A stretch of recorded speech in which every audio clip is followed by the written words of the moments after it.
Vous êtes à même, j'en suis sûr, d'établir un parallèle, au moins jusqu'à un certain point, entre les conditions spirituelles qui prévalent actuellement au sein du peuple de Dieu et celles qui prévalaient à l'époque d'Élie.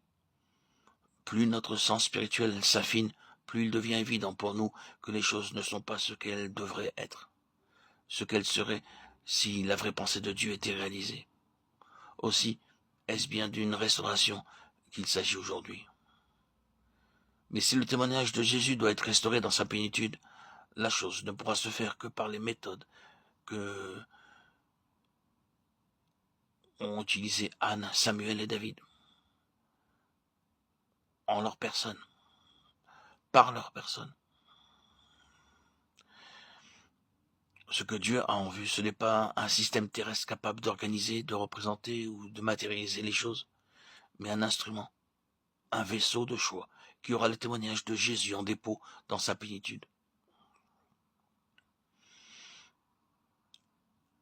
Si ce but doit être atteint, le chemin pour y parvenir nous est clairement tracé. L'onction n'a pas d'autre raison d'être. Le témoignage ne sera peut-être représenté que par une petite poignée, mais il s'agira alors de plénitude spirituelle.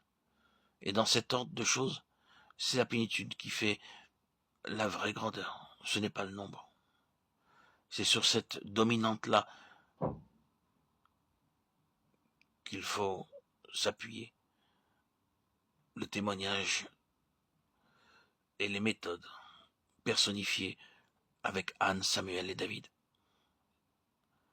Voilà la perspective que l'onction ouvre devant nous. L'avons-nous reçue? Avons-nous l'esprit? Eh bien, c'est avec ce but précis, en vue que Dieu a mis en nous cette onction bénie. Pensez un peu, Dieu se fiant, se commettant à nous pour atteindre cet objectif. Dieu avec nous pour la restauration du témoignage de Jésus dans sa plénitude. C'est là notre espérance bien-aimée, et notre assurance aussi. Par quel chemin? Anne, le chemin de l'impossible, le chemin où la nature n'est d'aucun secours, où nous ne pouvons rien faire. À chaque tournant, la nature se dresse au travers de notre route, sourde à nos gémissements, insensible à nos labeurs. Elle se met à la traverse de nos efforts et semble nous répéter constamment: il n'y a rien à faire. Ah oui, mais c'est justement cela qui fournit à Dieu l'occasion de s'interposer. C'est là que l'onction intervient.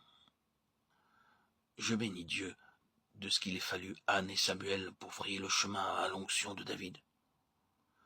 Nous-mêmes, nous ne pouvons rien faire. C'est justement pour cela que l'onction est venue.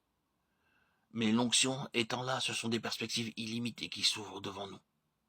Pourquoi? Parce que pour énoncer la même vérité avec d'autres mots, Dieu s'est engagé, s'est lié dans cette affaire. Qu'est-ce qui a permis au Seigneur Jésus d'aller jusqu'au bout de sa mission? L'onction. Christ, qui par l'Esprit éternel s'est offert lui-même.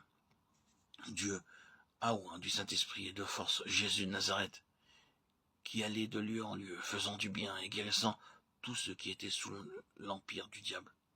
Car Dieu était avec lui. Dieu s'était lié. De même pour le corps de Christ. L'Église, qui est son corps, et pour les membres de ce corps, quand leur relation avec lui est devenue ce qu'elle doit être. Dieu s'engage à leur égard, se lie, afin que le témoignage puisse apparaître dans toute sa plénitude.